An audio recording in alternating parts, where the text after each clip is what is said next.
Things tenfold with these Group B matches here, and boy is it juicy. We've called our favorites, but who knows? It's the Cup. There's 48 players, first to 2 environment.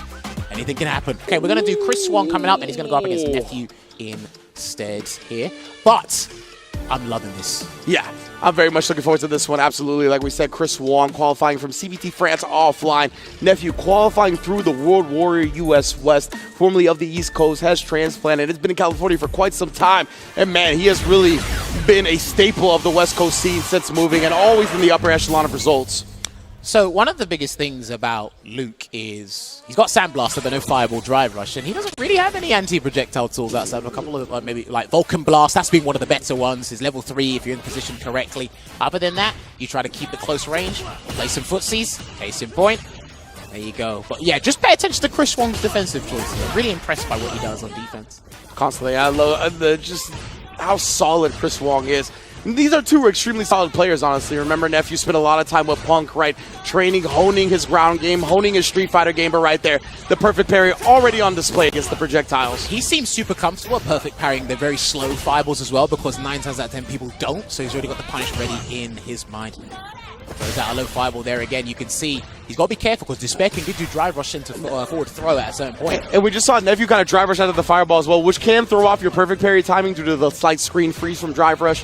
Just another thing to keep in mind, but we talked about it, right? Those whiffed Fuha block strings. You can't do that against players of this caliber. Chris Wong, easy punish. Slow perfect there to 47 seconds. Scared money don't make money. These guys will burn themselves out if it guarantees them the round there. You get to work with drive gauge. Oh no, Nephew. He actually caught the angles right there, but didn't confirm the way he wanted.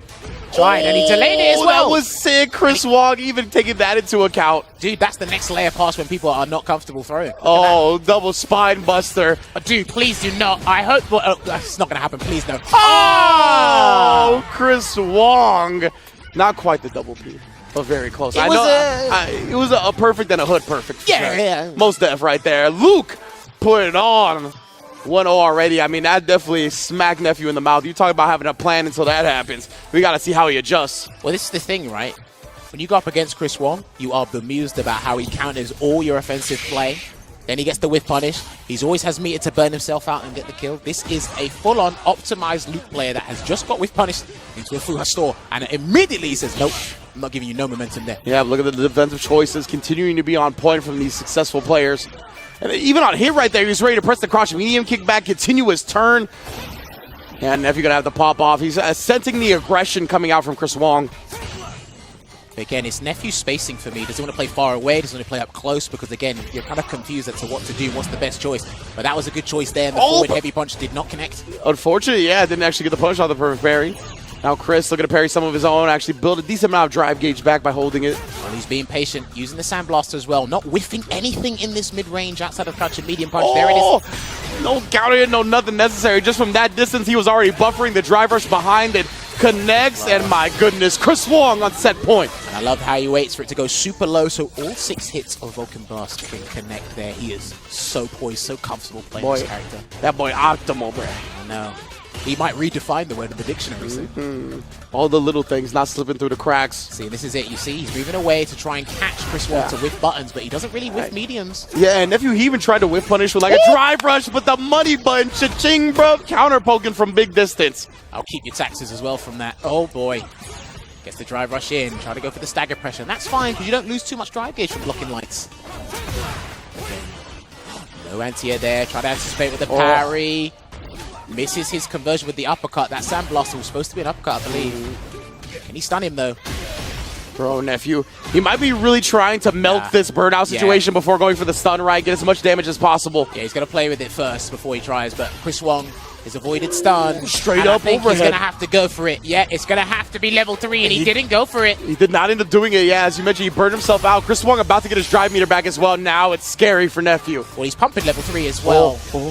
No flinching. Great defense so far. Good discipline here. And Overhead the blocked overhead as as well. well. He still has level 3 in the tank, and he's replenished his drive gauge here. No punish. Chris Wong still has his stuff to work with. Overhead opened him up, and that should be the round.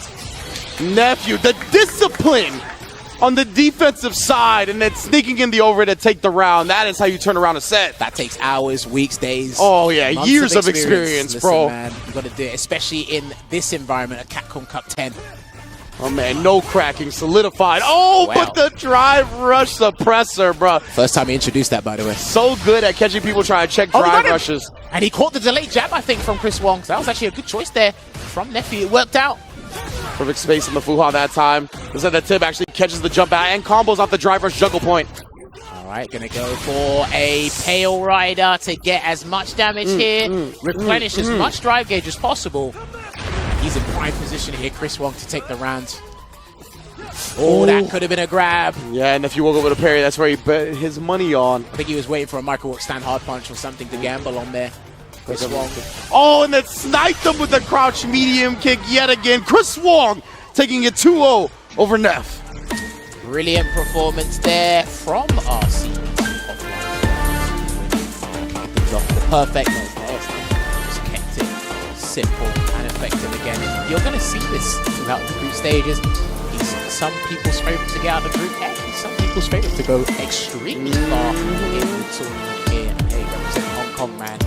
These guys have got an abundance of great talent. Absolutely, and we talked about it, right? Like, I think Chris Wong's CPT season so far has gotten a bit overshadowed by the likes of Mena RD and the likes of Kakadu and Angry Bird and all these players that have had amazing, tremendous showings, right? But Chris Wong, first place CPT France offline, second place CPT Singapore offline, second place CPT online premier for his region. I believe he got like second place at the World Warrior Finals for his region as well. Didn't even need to be there, by the way. Yeah, he didn't even need to be there. Still competed and still got into the top 2. Like, this dude has not been gatekept from grand finals out of damn near any tournament he's entered. Now, I love the way he was navigating the neutral against Juri and Nephew's playstyle. And also, like I said, just to highlight it once again, the defensive choices which he converts into big damage. Because I do feel, again, you can talk about this with any fighting game at the highest level.